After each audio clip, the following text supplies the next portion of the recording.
These aren't the stories your mother told you. No, these are the other stories.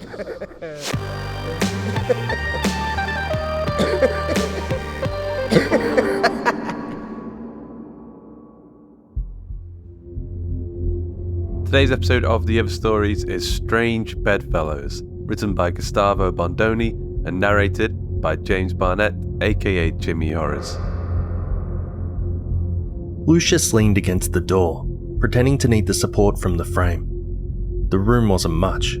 A bed, worn carpets, peeling paint, but it had its good points. The guy at the desk hadn't even blinked when he'd asked to be given a room and left alone for the night. You could tell that one of the women was obviously faking it, hoping to get herself a little bonus or some repeat custom. The other actually was drunk. He smiled. Drunk was good. Drunk would keep the screaming to a minimum. It was better than he'd expected when he picked them up. Both professionals, both dressed in day-glow miniskirts and tops that left very little to the imagination. Not the type of woman who'd lose control after a few glasses of champagne. But you never knew. Sometimes luck just came your way. Maybe she'd had a rough patch and there was nothing in her stomach. Maybe the bubbly had simply reacted badly with whatever else she was on. Who knew? The other was a hard case, a career street prostitute. It was visible in her flat, dead eyes, and in the way she laughed outrageously at all his silly little lines, but demanded her cash up front. No helplessness there. But she wasn't the only one faking it. His eyes, as he led them on a zigzag pattern towards the bed, were clear and alert. He feigned a collapse, and Betty, the drunken one, fell on top of him, her fingers working at the buttons of his shirt. "Not so fast," he chided, slapping her hand gently, playfully. He pulled fire. That was the only name the woman had given, down onto the bed as well, and planted a kiss on her mouth. After a slight hesitation, she seemed to shrug and return it, passionately, expertly. Distracted in this way, he let Betty remove his shirt one button at a time, while his hands went over the other girl. He caressed her neck, squeezed her breast. She responded with faint moans. He smirked. This one knew her stuff well enough to avoid laying it on too thick at the beginning. The other girl was doing a credible job of it as well, kissing his bare chest and nipples as if she really meant it. For all he knew, maybe she did. Took all sorts. Lucius knew it was time. Decided to start with Betty, who would surely be more malleable. Once she was subdued, he could deal with the more cynical fire at his leisure. Pushing the other girl away from his face and down towards his still buttoned pants, he caught Betty's eye, held her gaze. He focused all of his will, thousands of years of life and experience, on the girl's red-rimmed and overly wide eyes. She went limp in his arms and almost immediately began to moan and whisper. "Such pretty eyes," she said, interrupted by a moan, and then continued. "Lights in the eyes. Pretty lights." She reached out to touch his face, but a redoubled effort of his will sent her into throes of ecstasy. Almost too easy, he thought, turning his attention towards the other girl. Fire had undone his fly and was becoming a huge distraction as she kissed him through his boxer shorts. He could feel the warm wetness of her mouth surrounding him even through the cloth. He pulled her up, thinking he wanted a kiss. She slid towards his face, rubbing her body against his, but he pushed her away. He wanted to look into her eyes. It was the only way he could exert his will, at least until he had her under control. There, he got enough separation and turned her to face him. He gathered his will, felt the power building up inside him. Lucius gazed deep into her eyes and suffered a nasty shock. All the power he'd accumulated seemed to bounce off an invisible wall. He lost control of Betty, who stopped moaning and touching herself and lay still, a look of confusion on her face. His erection disappeared. He knew he must be staring at her with a look of slack imbecility, a look that mirrored her own. It was obvious that his power had come as a shock to her as well. They sat there for a few long moments, each unsure of what to say, what to do, each just staring at the other. They had forgotten completely about Betty, who, liberated from his will, had stopped writhing and was looking around with a worried expression, looking much more sober than she had just minutes before. She stood and headed for the door. Lucius reacted first. He stood in front of her, blocking the easy path to the exit. "Where do you think you're going?" he asked. "I'm out of here." "I'll double the money if you stay." "Fuck your money. This is weird. I've never felt..."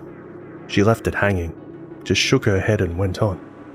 "Look, I know it might sound stupid to you, but in this line of work you get a feel for things, and I don't like the way it feels. It's too different. Different is never good." She stared defiantly into his eyes, and he had her again. The iron seemed to go out of her as the ecstasy returned, and she fell to the floor, seated with her back to the bed, legs splayed. Lucius ignored her and turned back to fire. "So, who are you? Or should I ask, what are you?" She glared at him a moment, but then shrugged. I don't know actually.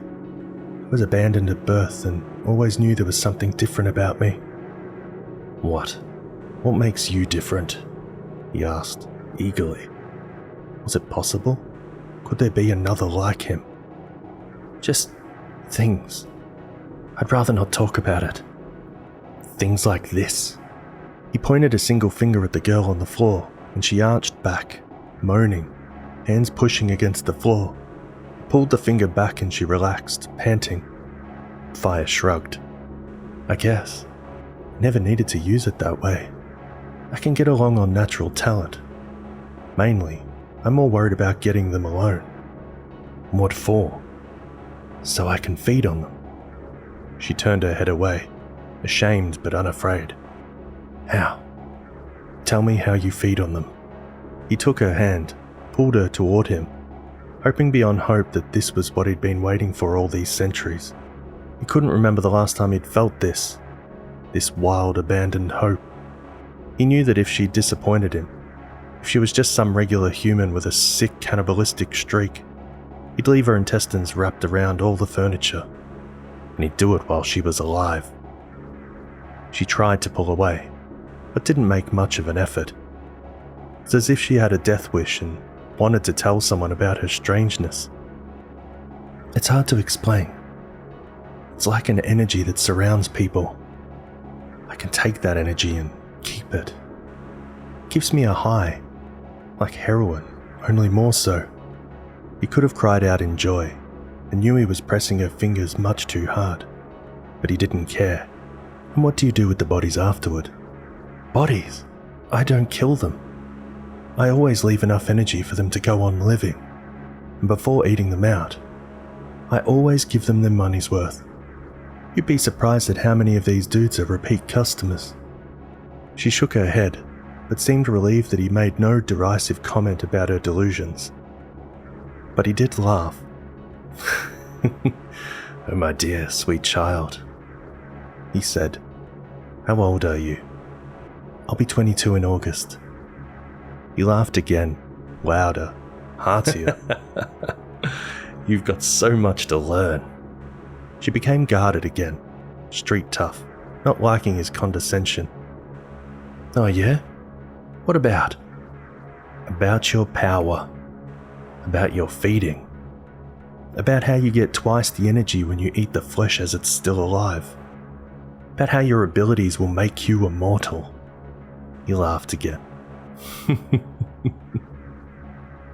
She seemed to deflate, street toughness dissolving in the face of his laughter. "Immortal? Don't worry about that now. Let me show you something."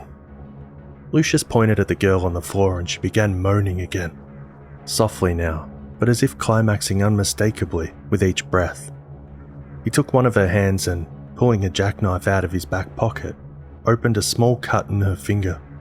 Instead of protesting, the woman on the floor reacted as if it was the most erotically pleasurable thing that had ever happened to her. She writhed hard, pushing forward with her hips, and Lucius had to fight to keep her hand in his. "Here," he beckoned for Fire to approach. "Suck on this." Disgust No way. But she didn't back away. The disgust he could see was tinged with fascination. Do it now, he roared. Can't keep her climaxing forever. Her heart could go at any moment. He doubted it. The horse seemed young and healthy enough to take it for a while. But he wanted to reinforce the command. Couldn't lose her now. She stepped forward reluctantly, bent down and pressed her lips against the open wound, tentatively, hesitantly. And suddenly, she pulled the hand out of his grasp and began to suck on the blood as if possessed, opening the wound further with her teeth. Lucius smiled. Don't forget to take the aura too, he said mildly. Betty screamed one last time, a sound of pleasure unimaginable, and slumped. The torrent of blood from her hand stopped. Despite the slurping and sucking that fire subjected it to, Lucius pulled fire away gently and cradled her in his arms. There, he whispered, caressing her hair. The first one is always the hardest. You'll soon learn that you can enjoy it much more if you make it last. She looked up at him, mouth stained with blood, tears brimming at the corners of her eyes. Will you teach me? She pleaded. Of course, my dear, he replied. Now let's get out of here quickly. That body will eventually be found, you know. Wash your face. Are we running? Oh no, regular people can't hold us. We're just avoiding the hassle. And besides, we need another girl. Was planning to eat the pair of you tonight. Now I haven't even got one.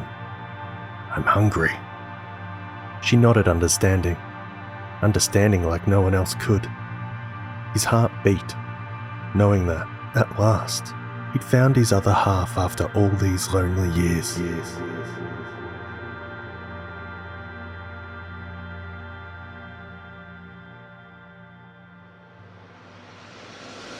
I hope you enjoyed today's episode of The Other Stories. Strange Bedfellows was written by Gustavo Bondoni, narrated and produced by James Barnett, aka Jimmy Horris himself, with music by Tim Coolig and Blair Moon and Tom Robson, and sound effects provided by freesound.org. The episode illustration was provided by Luke Spooner of Carry On House. A quick thanks to our community managers Joshua Boucher and Jasmine Arch, and to Joshua Boucher for helping with our submission reading. And of course to Ben Errington, the social media chameleon, changing his colour, size, smell and internet browser depending on what platform he's using, and also to hide from nearby predators. Gustavo Bondoni is a novelist and short story writer with over 400 stories published in 15 countries in 7 languages. He's a member of Codex and a full member of SFWA. He's published 6 science fiction novels, including 1 trilogy, 4 monster books, and a dark military fantasy and a thriller. His short fiction is collected in Pale Reflection from 2020, Off the Beaten Path 2019, 10th Orbit and Other Faraway Places 2010, and Virtuoso and Other Stories 2011. In 2019, Gustavo was awarded 2nd place in the Jim Bain Memorial Contest, and in 2018 he received a Judge's Commendation and 2nd place in the James White Award. He's also a 2019 finalist in the Writers of the Future contest. His website is www.gustavobondoni.com. James Barnett is the producer of the Night's End podcast and After the Gloaming.